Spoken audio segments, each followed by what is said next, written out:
जय तर ही दोन दृश्य आपण बघतोय। एकीकडे शेतकरी कामगार पक्षाचा आज 78वा वर्धापन दिन आणि त्यानिमित्ताने राज ठाकरे पोहोचलेत, अगदी काही वेळात ते संबोधित करतील। तर दुसरीकडे दिव्या देशमुख जी बुद्धिबळ चॅम्पियन ठरलेली होती, विश्वविजेती ठरली होती, तिचा नागरी सत्कार केला जातोय।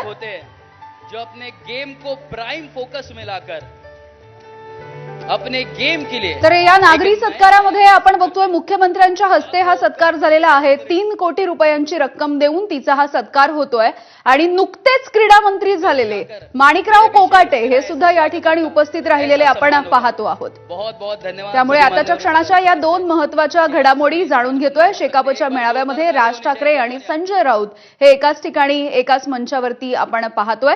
तर नागपूरमध्ये बुद्धिबळ चॅम्पियन अशा विश्वविजेती ठरलेल्या दिव्या देशमुख हिचा मुख्यमंत्र्यांच्या हस्ते नागरी सत्कार झालेला आहे।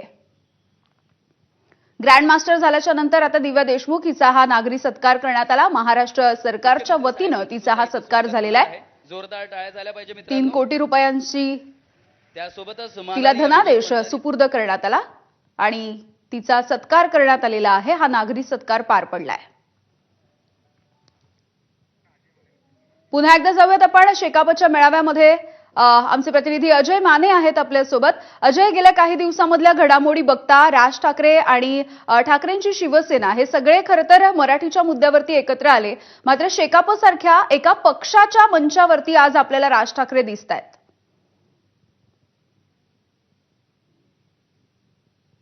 अजय, पुन्हा एकदा अजय सोबत जोडलं जाण्याचा प्रयत्न करूयात। ही दोन दृश्य आपण